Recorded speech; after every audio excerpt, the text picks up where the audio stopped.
Assalamualaikum, kami dari kumpulan 5, saya, Adenin dan dua lagi rakan saya, Aisyah dan Izzah. Hari ini kumpulan kami akan membentangkan tentang seni logam. Okey.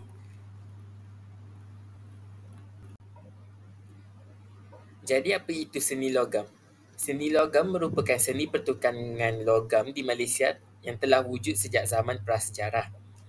Seni ini terus berkembang seiring dengan kemajuan industri logam lain seperti emas, tembaga dan besi. Barangan berasaskan logam seperti tembaga, perak dan pewter telah mendapat tempat dalam masyarakat tempatan kita. Barangan logam dihargai kerana nilai seni dan kegunaannya. Penggunaan logam seperti tembaga dalam penghasilan barang seni diperkenalkan oleh masyarakat Funan. Masyarakat Funan berhijrah ke tanah Melayu, Malaya semasa kekacauan di negara mereka. Mereka telah membawa bersama kemahiran dan teknik pembuatan logam. Mereka memperkenalkan teknik tuangan yang berasal dari zaman Dongson. Jadi, kemahiran yang dibawa ini kemudian berkembang dan menjadi sebahagian penting daripada warisan seni pertukangan logam di Malaysia. Jadi seterusnya kita tengok jenis pekerjaan dalam bidang seni logam. Yang pertama ialah pakar kerja logam. Ia sangat diperlukan dalam pembinaan untuk mencipta rekaan berkualiti dan menarik seperti pagar dan tangga. Kerjaya ini telah menggabungkan seni pertukangan dan menawarkan peluang kerjasama dengan arkitek serta pereka bentuk. Seterusnya, pereka hiasan dalaman logam.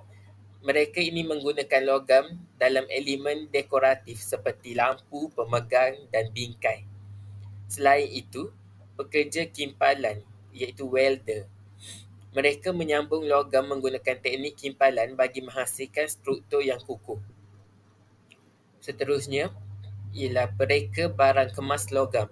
Mereka mencipta aksesori seperti cincin, gelang dan rantai menggunakan logam berharga. Jadi akhir sekali, pengarcah ataupun skulptur ialah individu yang bertanggungjawab untuk mencipta, mereka bentuk atau mengukir arca. Karya seni arca yang dihasilkan berfungsi sama ada untuk tujuan estetik, fungsian, memperingati peristiwa atau tokoh atau sebagai seni awam. Seterusnya, sumbangan kepada ekonomi.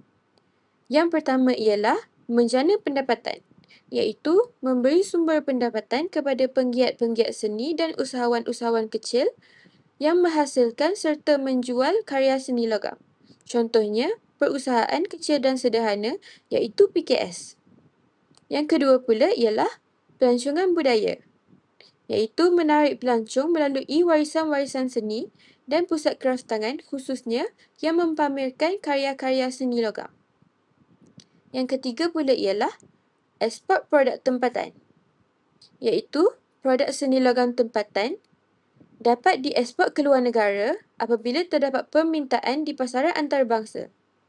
Dan yang keempat pula ialah peluang pekerjaan, iaitu membuka peluang pekerjaan dalam bidang reka bentuk, pembuatan dan pemasaran.